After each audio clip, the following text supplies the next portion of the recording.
Bonjour, dans cette vidéo je vais essayer de vous présenter quelques pistes et quelques astuces qui vous permettent de réaliser les exercices de construction géométrique, notamment ceux que nous abordons dans le plan de travail sur le chapitre EG5 sur les quadrilatères. Vous pouvez constater ici que j'ai repris la figure du petit a de l'exercice 16 qu'il y a dans le plan de travail sur le chapitre des quadrilatères. D'accord ? Cet exercice est un exercice du type reproduire une figure. Lorsque l'on aborde un exercice de ce type, reproduire une figure, ici par exemple il nous est demandé de reproduire le quadrilatère EFGH, il est intéressant de procéder dans un ordre particulier que je vais vous présenter dans cette vidéo. La première étape, à mon sens, c'est d'analyser la figure que l'on nous demande de reproduire et les données que l'on a pour reproduire cette figure. Si on s'intéresse maintenant donc, au cas du quadrilatère EFGH qui nous est demandé de reproduire.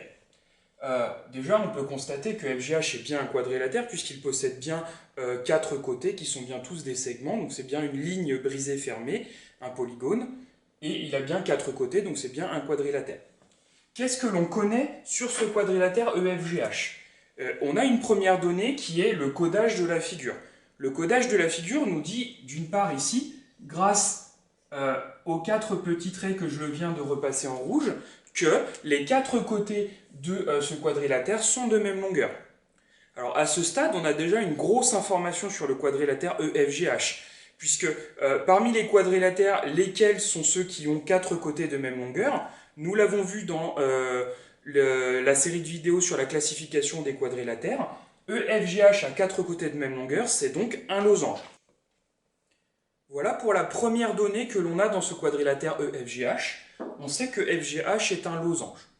Est-ce que cela suffit pour tracer le quadrilatère? Est-ce qu'il suffit de savoir qu'il a 4 longueurs égales, enfin que les côtés sont tous les 4 de même longueur, pour construire ce quadrilatère? Alors, bien évidemment non. Il nous faut aussi la longueur d'au moins un des côtés, ce qui suffirait puisque les 4 sont de même longueur. C'est bien ce que l'on a ici puisqu'on voit ensuite que chacune des longueurs, chacun des côtés a une longueur de 4 cm.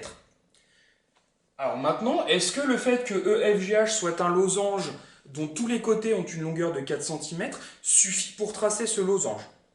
Alors, j'ai préparé un losange ici qui va nous permettre de voir que non, cela ne suffit pas. Comment est-ce que je me suis pris? J'ai pris 4 barres de ce jeu de construction, donc toutes les barres sont bien de même longueur, et je les ai fixées ensemble de sorte à ce que cela construise un quadrilatère. Alors première remarque, on tombe bien sur la vision mentale que l'on a des losanges, donc c'est bien un losange que j'ai construit avec ce matériel. Est-ce que le fait que les 4 barres soient toutes de la même longueur suffit pour caractériser ce losange?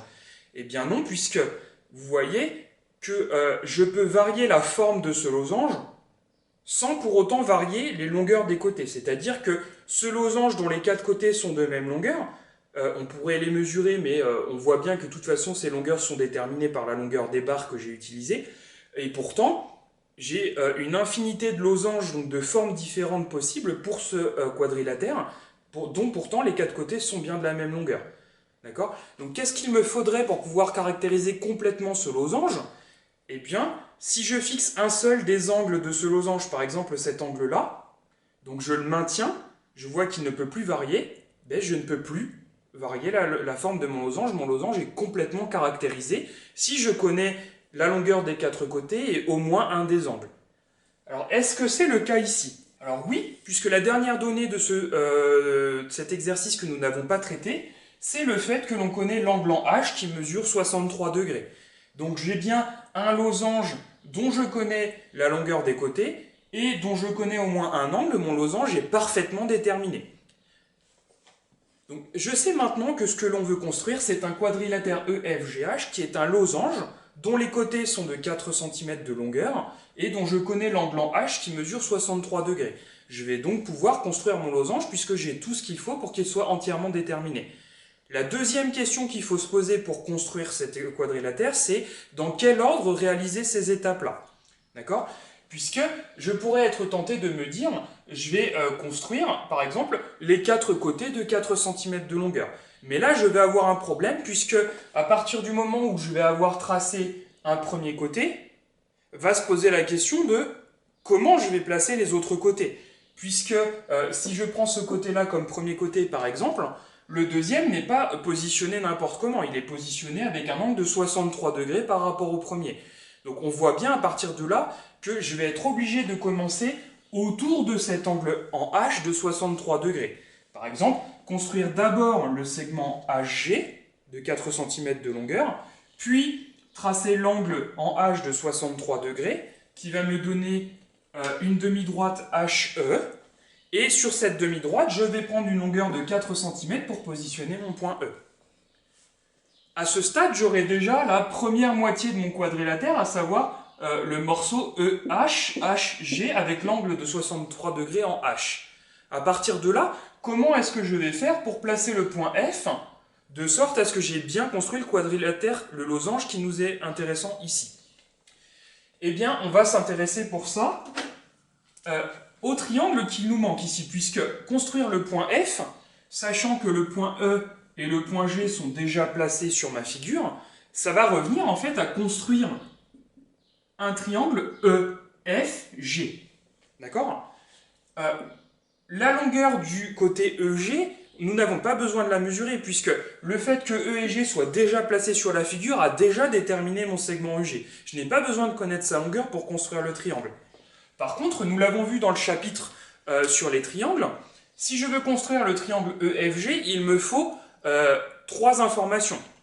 Alors ici, en fait, on a 3 informations, puisque on a la longueur de EF, la longueur de FG, qui sont toutes les deux égales à 4 cm, et on n'a pas accès directement à la mesure du segment EG, mais en fait, elle est déjà déterminée, puisque le segment est déjà dessiné sur la figure. Donc j'ai bien les 3 longueurs, en fait, dans ce triangle-là. Et comment est-ce que je dois procéder quand je connais les 3 longueurs du triangle pour construire ce triangle?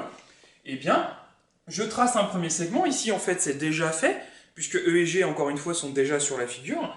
Et pour tracer le troisième sommet, je vais m'y prendre comment?